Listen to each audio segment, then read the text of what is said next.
are listening to Para X.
Welcome to Stirring the Cauldron.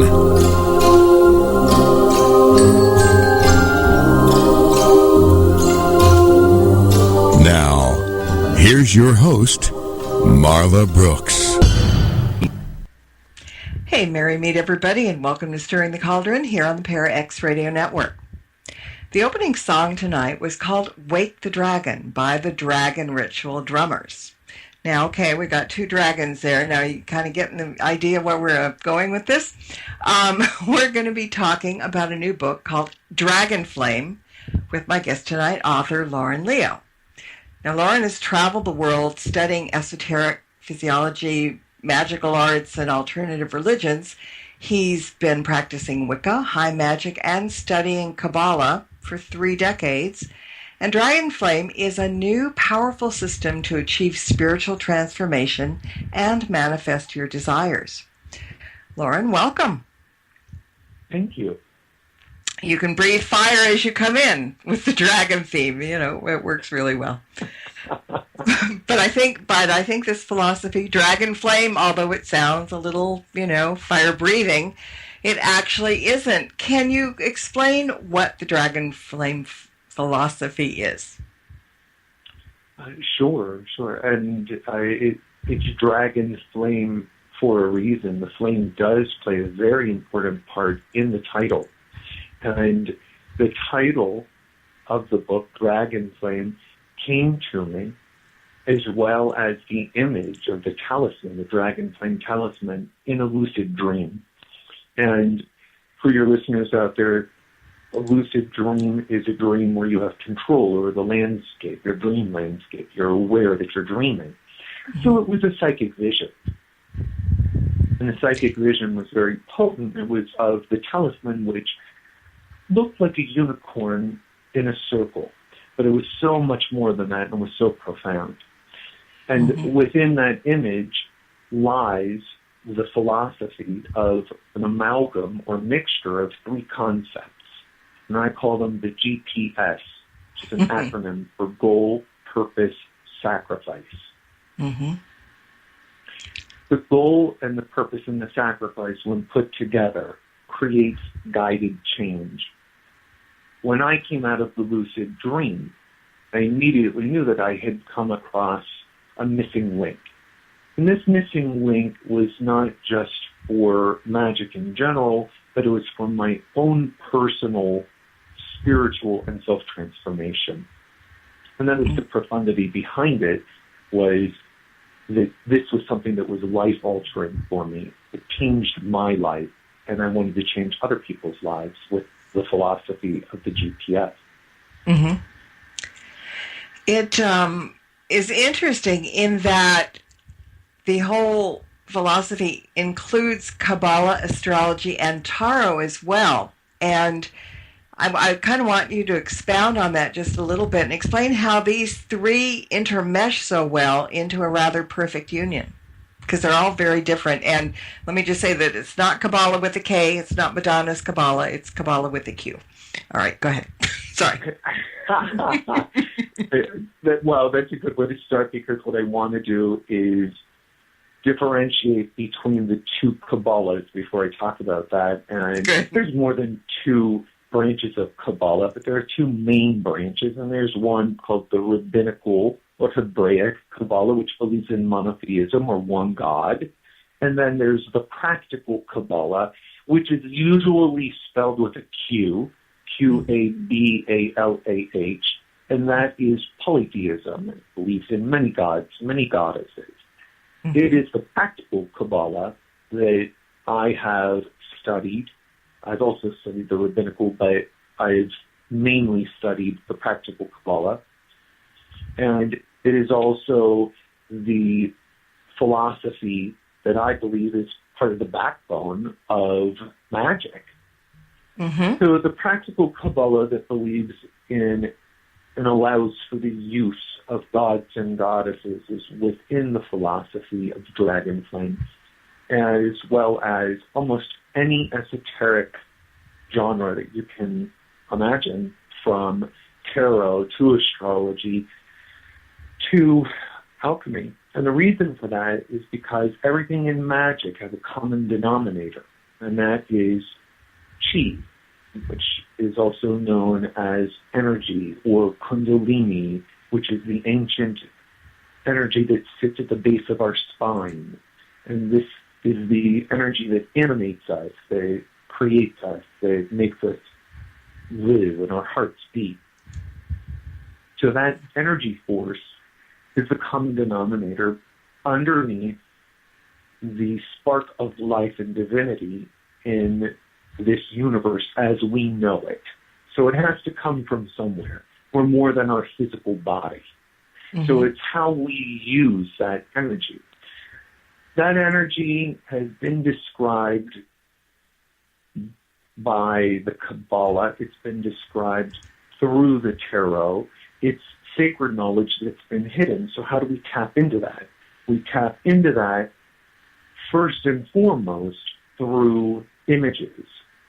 And I teach class in tarot, and I tell my students, imagine that you're walking through a museum and you look up at the wall and you see paintings, and those paintings are major arcana, or that's numbers 0 through 21 in the tarot deck, or you see images of the tarot on the wall hanging. You look at them and let them speak to you in a non-verbal fashion, because it's through the images that this energy within us is awakened. So a tarot card, one of the major arcanas, is also attributed or associated with a Hebrew letter, which is also associated with a path on the Kabbalah, and they all tie in together, as well as the astrology, which is also tied into the Kabbalah and the magical arts as well. And it is very difficult to understand if it's something that you haven't studied for many, many years and also have put into practice. So to kind of sum it up and give an example, I'll use one out of my book. In my book, I talk about the 3 concepts, again, which is the importance of the philosophy, the magical formula, we can call it. So it's goal, purpose, sacrifice. And sacrifice is associated with the horse's body on the talisman, as is purpose, associated with the unicorn's horn, and goal, which is associated with the tail of the unicorn, which is the astrological symbol for Leo. You put all 3 together and you create the formula. So let's look at the horse's body. And the horse's body representing sacrifice. And when I say sacrifice, I'm not talking about shedding blood or harming yourself or anyone else. This is self-sacrifice. So it's to strengthen our discipline, our self-discipline, which is to strengthen our will. And any practicing magician or witch or anyone that those words scares anyone, let's just say anyone that is a co-creator working 50-50 with destiny must have a strong will. So the horse's body represents sacrifice. The horse is found on the major arcana, number 13, which is the death card. And the death card does not mean that someone is going to die. It means change. It means letting go. Sacrifice. Definition is letting go of something lesser in order to obtain something greater. So already you see it tying together. The horse's body found on the major arcana of the death card, which represents letting go of something, so it creates change. And it's also attributed to a Hebrew letter, Nun, N-U-N, that is attributed to a particular path on the Kabbalah. And without going into great detail, that's something to sum it up, to give someone who's listening the understanding that magic is all embracing. It's associated with all of the occult arts. Mm-hmm. I did a show on the Kabbalah once with the Q, and I studied really hard. I mean, I looked at everything, and it isn't easy. I mean, it was a good thing that my friend David Wells was the guest, because he could chuckle at me, because I was asking all the obvious questions that just were not computing in my head. But I can see, I mean, with your explanation now about Kabbalah, astrology, tarot, how they do mesh together.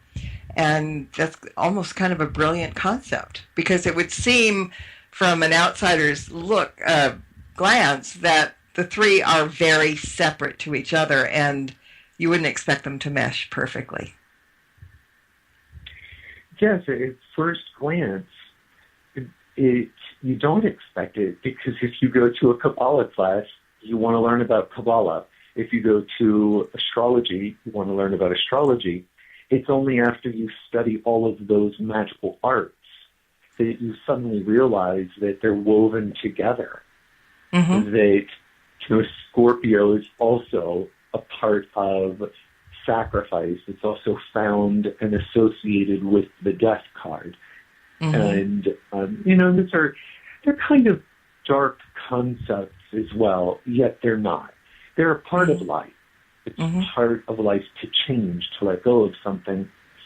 And in my book, I describe that it's being able to consciously choose what it is you want to let go of in order to achieve something greater that starts to ignite that power in you. And this brings me back to the title, Dragonflame.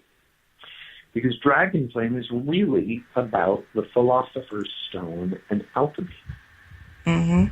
And alchemy, as you mentioned before, does play a part, but it's not in the physical sense, as one might think. So you have a wonderful description of it in your book, if you wouldn't mind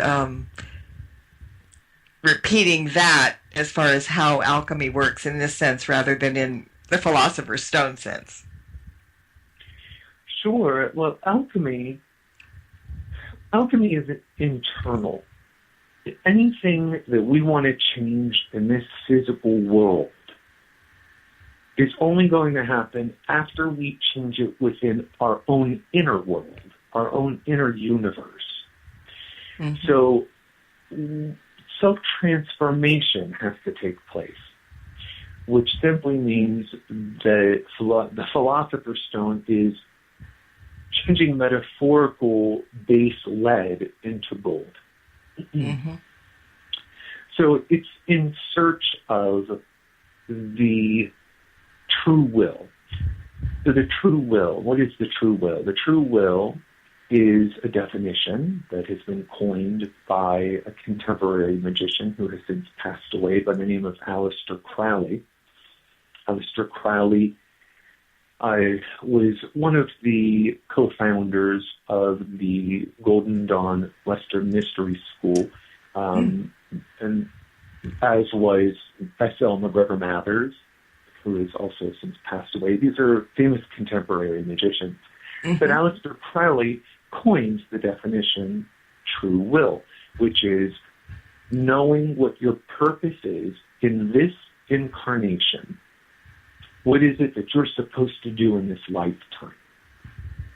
Mm-hmm. My formula in Dragonflame, if used properly, ignites your true will so that you find your purpose. That's the Philosopher's Stone. Because the alchemy portion is constant evolution. We don't evolve without friction. And trust me, you know as well as I do, Marla, everyone has friction, and we're all going through some kind of difficulty every day, all day. Mm-hmm. We may not be aware of it. We might wake up and say, oh, God, it's the same old thing today. Or, oh, this is broken and I need to fix this.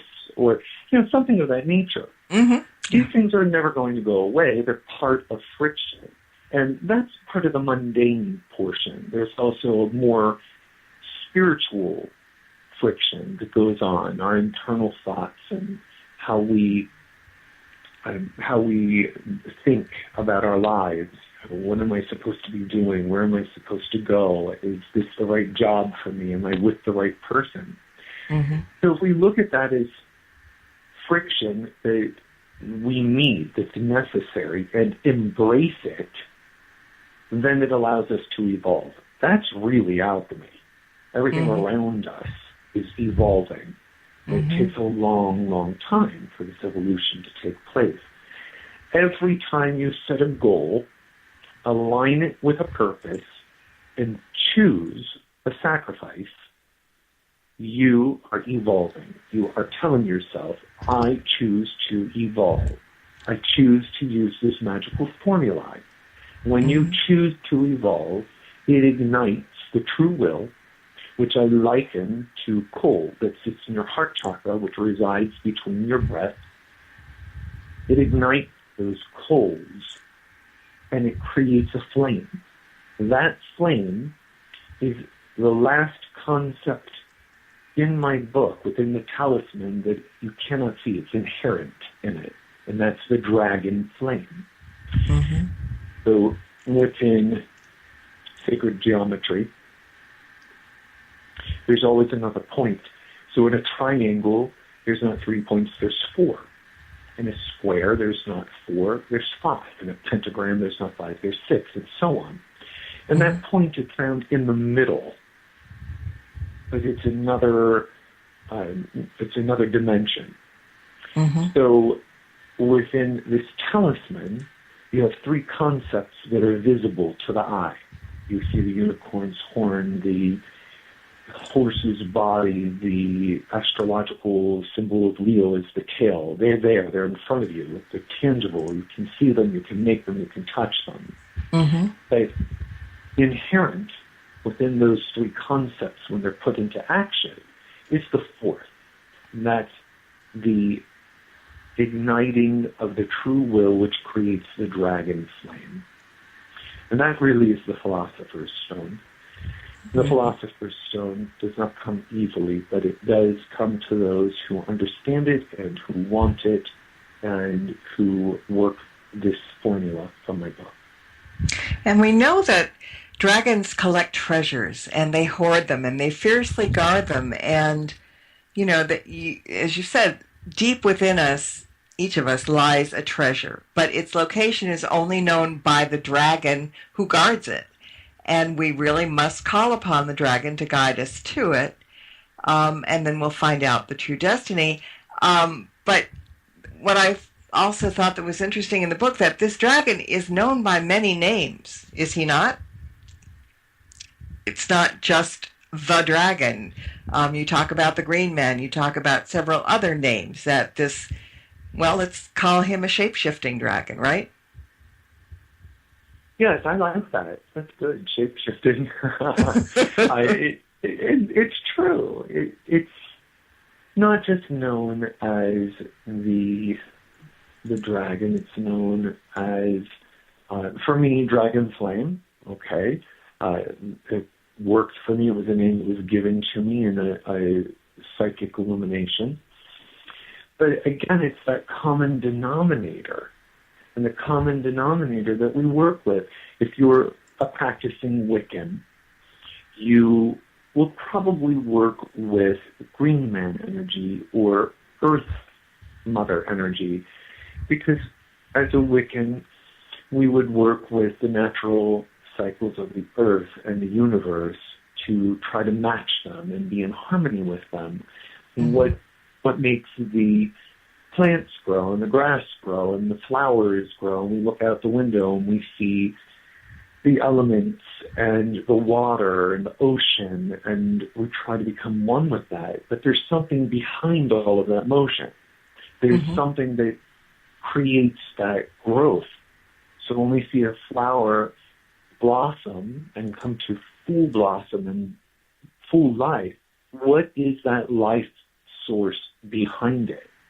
And that is also coming into play with high magic as well. And I'd like to differentiate at this point between low magic and Wicca and high magic. Please, yes. There's not too much that separates the two of them. They work in tandem.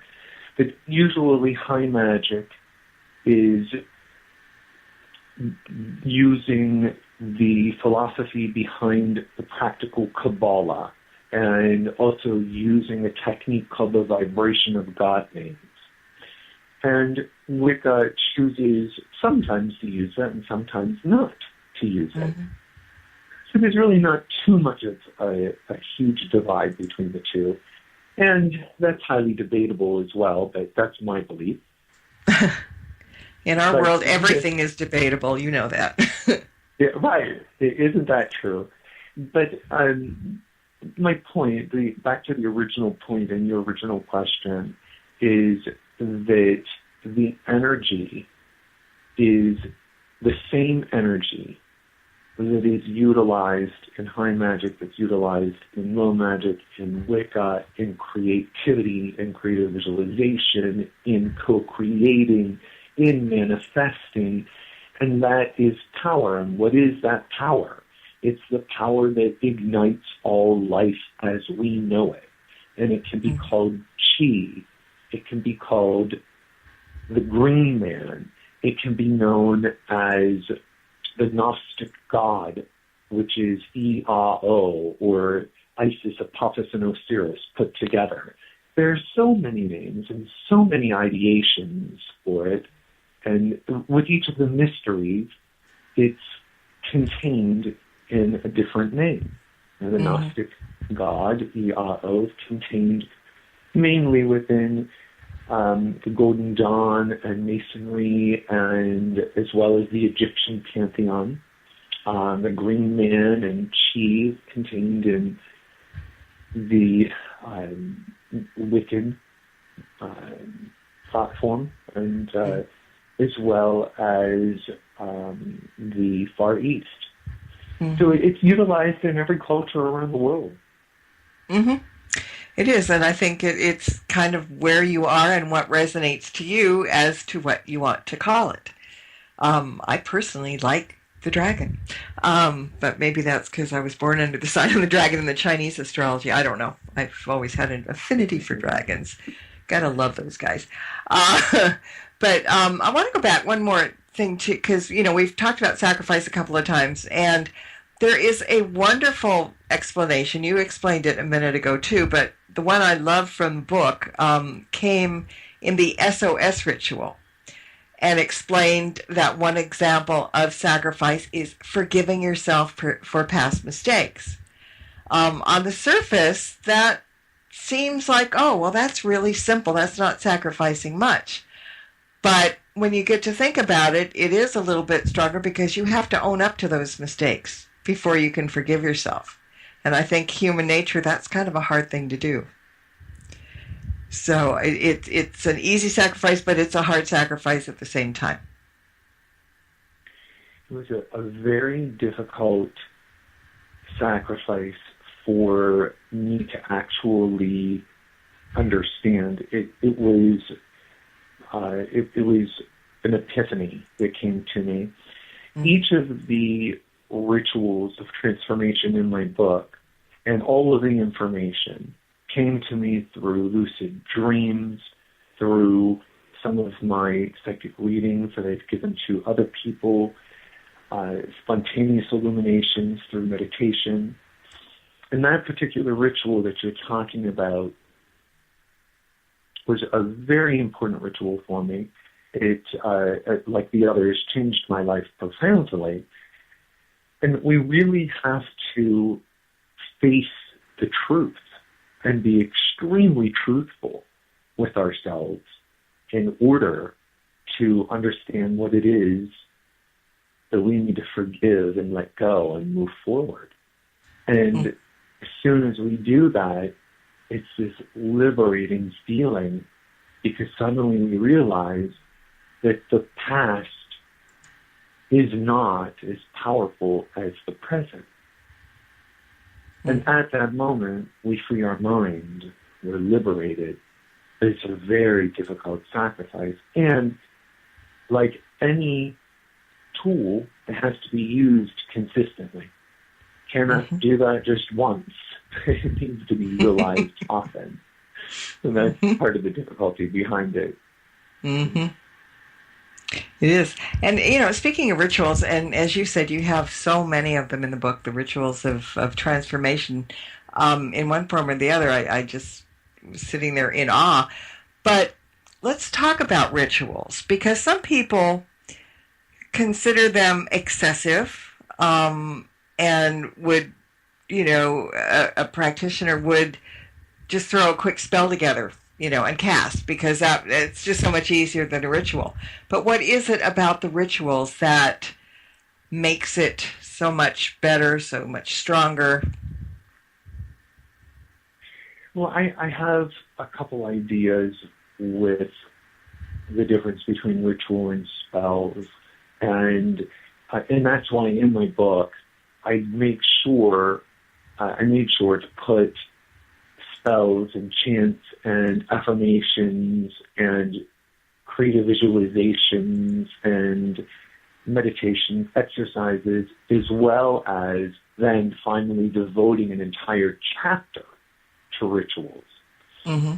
And I really believe that, and this is the beauty behind the Dragonflame formula, the GPS, is that you can cast a spell, create a chant, and have it work in a potent manner, because you're saying, this is the goal of my spell. Let's say the goal of the spell is that you would like success. And in fact, in my book, there is a ritual for that, but it's for continued success. Yes. There's a big difference. Let's not ask for success. That's a one-shot deal. Let's ask for continued success. So let's say that the goal of your spell, let's go back to spell working, is continued success. Why do you want that? As soon as you ask why you want it, you've created a purpose. Uh-huh. If your purpose is, let's say, peace of mind, now you've got something karmically correct. So I have a goal of continued success so that I may have peace of mind. And I am willing to strengthen my self-discipline, and for 7 days or 3 days, because 3 is a magical number, a number of binding, for 3 days, I'm willing to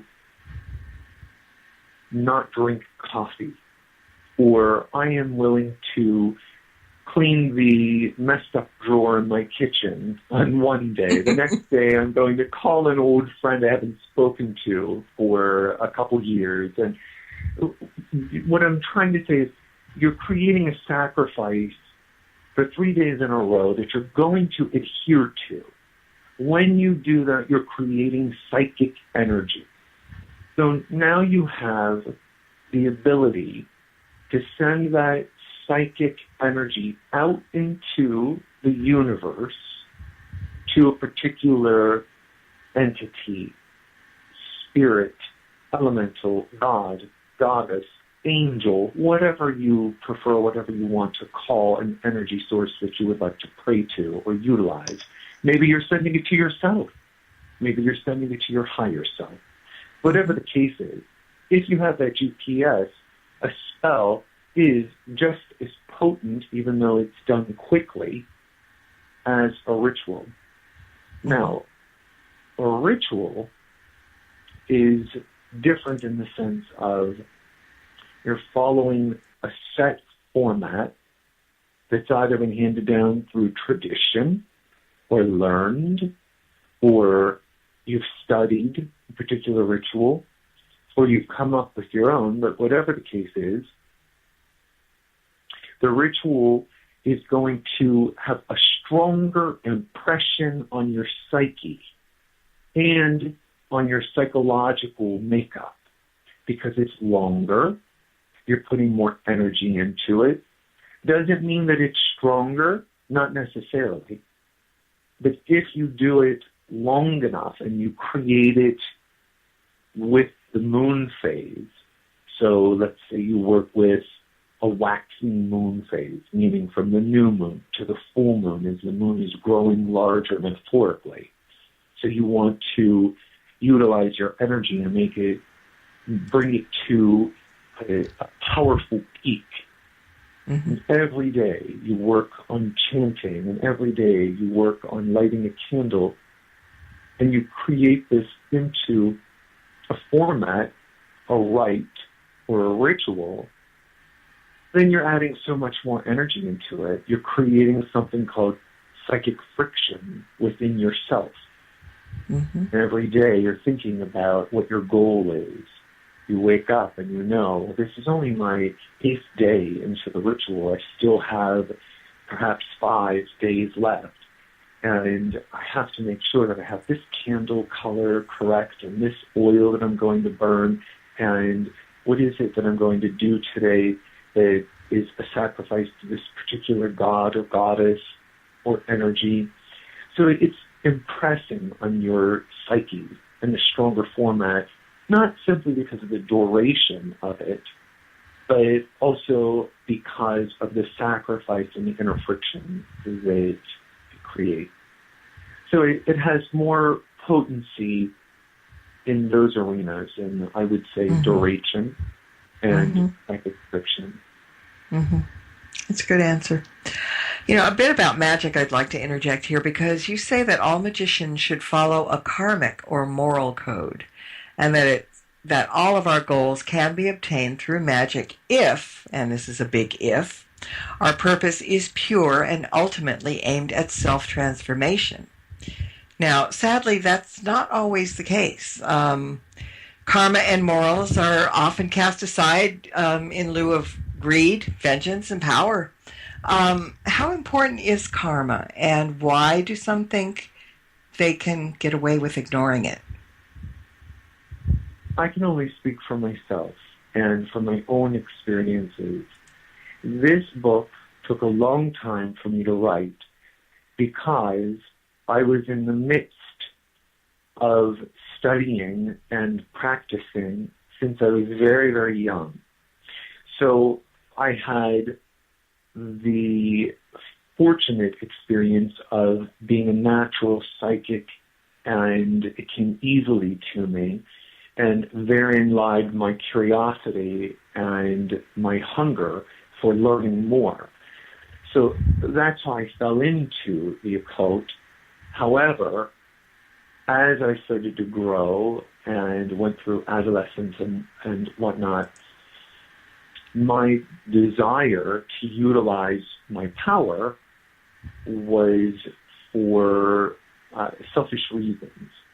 So I had gone through that portion of my life, and I would do spells, and sometimes they would work, and sometimes they wouldn't. And I was around people who were very powerful, and they were teachers and mentors, and groups of people as well.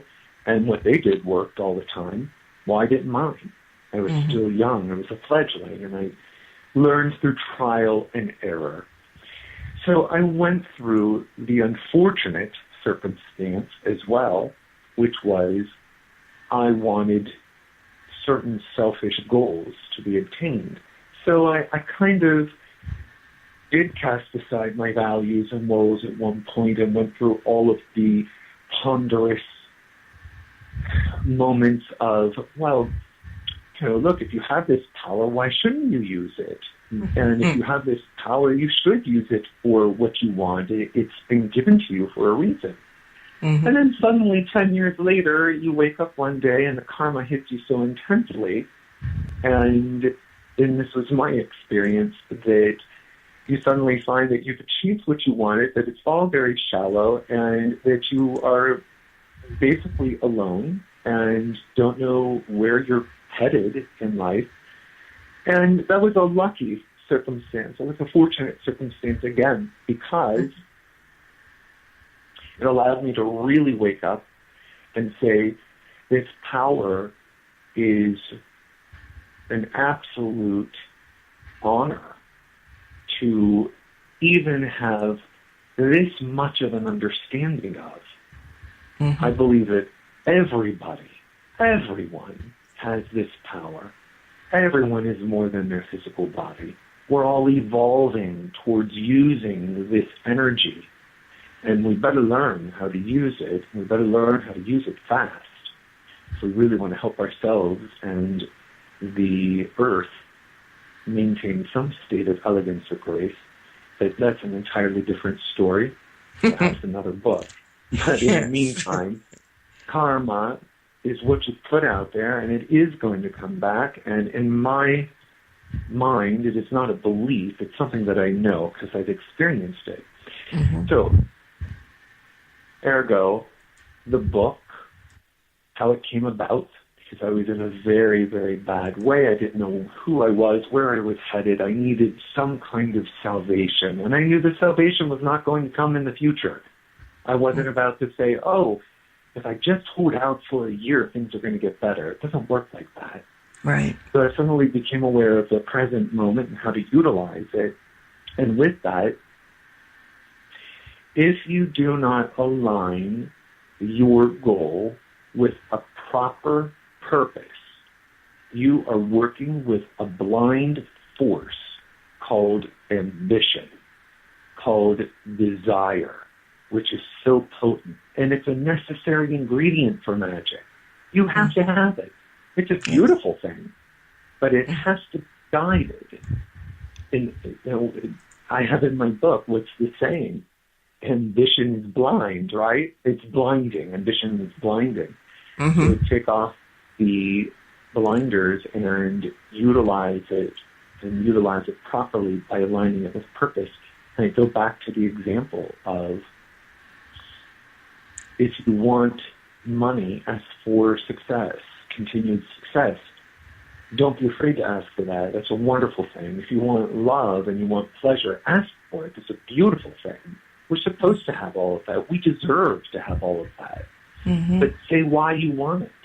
Peace of mind, or to seek a new experience, or for sharing your love with someone, sharing pleasure with someone. Don't just put your goal out there and focus it on another human being, because it's a domino effect. Mm-hmm. I wrote this book. It was a goal. After I wrote this book, my purpose was to share my sacred knowledge that I had come across so that someone else wouldn't fall into the same trial and error that I did. Mm-hmm. So when I created the goal of the book, here we are talking about it. Other people have read it. It's a domino effect. There's karma right there. Mm-hmm. So it's very important to align it with purpose. Very important. Mm-hmm. It is. Now, you mentioned a while back about the Dragonflame talisman, which is gorgeous. I mean, I when I was looking through the book, it's how to make one. And I'm like, okay, yeah, that's great. But some people may not know what a talisman is. I got to thinking about that because some people, talisman, amulet, blah blah. So talk about talismans for a minute. What they're used for and what they can do for us. A talisman is any object. It could be a stone, it could be a penny, that is imbued with your intent. So this particular talisman represents something, the Dragonflame talisman. It represents a very powerful formula.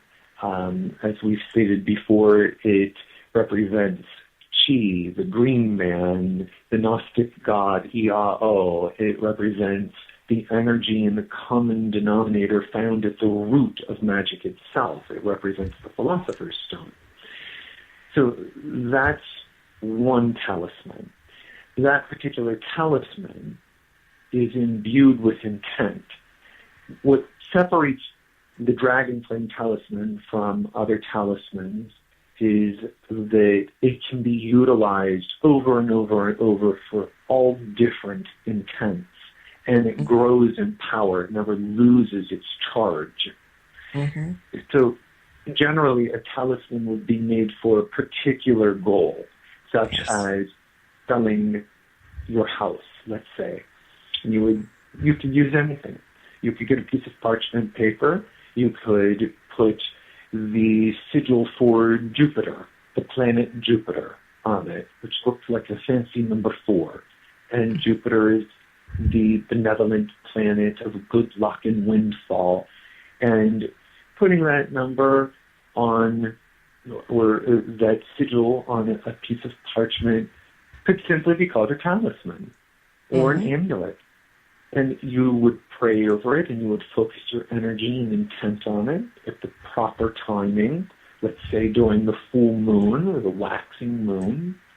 And you might want to light a candle with it that's associated with attracting a buyer, and even work with a god such as Zeus, which would be the Greek god of wisdom and benevolence that's associated with the planet Jupiter, and so on and so on. But the talisman is simply that piece of paper, that stone, whatever it may be, that you're imbuing with the intent, let's say, to sell your house.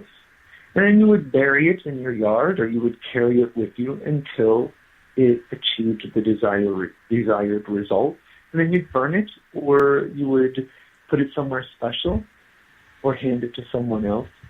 But usually after it's achieved its desired result, it is finished. So a talisman, again, is any object that you imbue with your intent. Mm-hmm. And you also have to imbue it with your belief, because it won't work for you if you just do it kind of like, okay, well, I'm going to use this, but I'm not sure it's going to work. I mean, you have to believe in it before it will. And a lot of people say, well, okay, I'm going to get this 4-leaf clover that I saw. I'm going to pick it up, and I'm going to hold it, and I'm going to put it down, and it's going to bring me money. No, you have to believe in whatever you're doing, like casting a spell or anything else. You have to put your trust and your belief into whatever you're using, be it talisman or anything else, right? Absolutely. Absolutely. Well said. I have a lot of people that come to my classes or come to me for counsel, and they'll say, I don't know where to start in magic. I don't know what to do. And I say, well, read my book, because it's a fantastic book. If you're really looking for where to start, this is a great book. But even if you're an adept and you've kind of done it all and you're jaded and you need to be quickened, it's a great book. But my point is that the belief has to come from your desire. Mm-hmm. And I have a lot of people that ask, I wanted to sell my house, and I did X, Y, and Z, and it didn't work. And could you do this for me? And I do it for the person, and if it's meant to be, it works. And then they come back and say, "How do you do that? How did you just do that?" Mm-hmm. Well, it's, to me, what seems simple at this point and natural, it seems very natural, is completely unnatural to many people. They want to be able to do it, or they either don't believe in it, they want to believe in it, they're somewhere in between skepticism and give me some kind of absolute proof about it. You have to pull yourself out of that. You have to work at the craft. That's why it's called a craft. It's a discipline. It's like yoga or meditation. You're not going to sit down and, as you said, I like that, pick up a 4-leaf clover and say, this is going to bring me money. Mm-hmm. You need to work at it. It needs to be something that you can practice. And this is where I talk about the alpha state in my book, which is one of the 4 brainwave states. And the alpha state is when you're half awake and half asleep, somewhere in between. It's a very receptive state, and your subconscious mind is opened and receptive to positive affirmations and to creating what other people would consider a miracle. And any practicing witch or magician would simply say, Well, I expected that to happen because I chose for that to happen, and I went into an alpha state. And that's the true magic. That's the true key, is to get into the alpha state. When you're in the alpha state, then you're able to create your intent internally, which creates an internal change, which creates an external change. And that is based on belief. You have to first believe and experience it and try it until you actually encounter it. And that belief is enhanced and is put into practice and exercised with the GPS in the Dragonflame book. I got a quick question from the chat room, because we were talking about the Dragonflame Talisman. She is wondering if you can make tulpas with your rituals, to go along with your rituals. Okay, so can you spell that? Because it sounded like you said toolbox. Oh, sorry. Tulpa, T-U-L-P-A. So, tulpa, I'm not familiar with that term. Can you expand on that, please? I'm not sure either. So let's just go on to the next question, and she can fill us in as we go, because we're running kind of short of time. Is Dragonflame a book for everyone? Because this isn't exactly your find your purpose in life for dummies kind of book, but it isn't difficult either. Do you think it fits everybody across the board, right?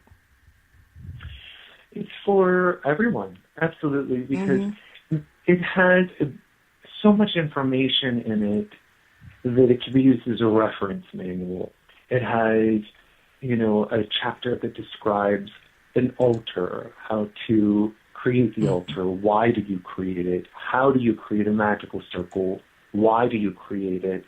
It also discusses how to bless or charge a candle and why you do it, how to consecrate crystals. It talks about the Kabbalah briefly. So it gives quick synopses of the magical arts and the Kabbalah, how to utilize them, as well as the concepts of magic, to will, to dare, to know, to be silent, plus my formula, the Dragonflame formula, plus spells and chants and rituals. So it's across the board. You can utilize it for anything, and it's not hard to understand. I purposely tried to boil it down so that everyone could understand it. But part of my goal was for it to be universally understood. I really wanted that because it is such difficult material. It's a fantastic book, and I like that you call it a reference book. I mean, it's a philosophy, and it's a how-to book, if you will. But it also has everything that you need to know. I mean, when you're talking about rituals, you list what you need, the tools, the chants, whatever it is. Everything is right there. So to put it in layman's terms, it's kind of like your one-stop shop for learning this philosophy and not having to look elsewhere for other explanations, because it's all there. Thank you. It's well said. I mean, it really was what I wanted to achieve. Instead of having it edited and broken down into 3 separate books and, thereby making more money, it was better to put it all into one book. That's really what it's about. Let it all be in one book that you don't have to go and download more information or purchase more than one book. You find it all in one, and it's there. Yeah. I think that's important. It is, and I would suggest anyone who is a practitioner or interested in the craft or in any sense needs to get a handle on your life and make those changes, this is the book for you to get. And where can people find the book? The book is for sale at Barnes & Nobles, also Amazon. Also, it is downloadable via Kindle and Nook, and also other bookstores. And go to your local New Age bookstore as well. I'm a big one for supporting local bookstores and brick and mortar bookstores and New Age stores. We really need to do that and stay together as a community. Go to your local New Age bookstore, and if they don't have it, ask them to order it. And if you really can't wait and you're excited about it, then go to Barnes & Nobles or Amazon. So, one way or the other. Where can people find out more about you? Can you give a website or a Facebook or also New Moon Book, Crystals and Candles, which is your brick and mortar store? Yes, thank you for saying that. Sure. Yes, I'm available at my bookstore for workshops. I teach a workshop on Dragonflame, and I'm available at my bookstore, which is New Moon Books, Crystals and Candles in Pompano Beach, Florida. But my website has all of the information, and the website is newmoonbooks.org, newmoonbooks.org. And please like my Facebook pages and follow me on Twitter. You can like Dragonflame by Lawren Leo, as well as my personal Facebook, Lawren Leo, as well as my bookstore, which is New Moon Books, Crystals and Candles. And my Twitter handle is at New Moon Books. Fantastic. Well, I want to thank you so much for being with us tonight and sharing Dragonflame with us. And if you would stay on the line for just a minute when we get off so we can thank you properly. And I want to thank everybody else for listening in as well tonight. And until next time, everybody, blessed be and merry meet again. Good night. This has been another edition of Stirring the Cauldron with Martha Brooks. Be sure to tune in next week at the same time for another great guest and more cauldron stirring. Any rebroadcast or use of this program without explicit permission is strictly prohibited. Copyright 2013. Moonlight Haw by Kevin MacLeod, licensed through Incompetech.com.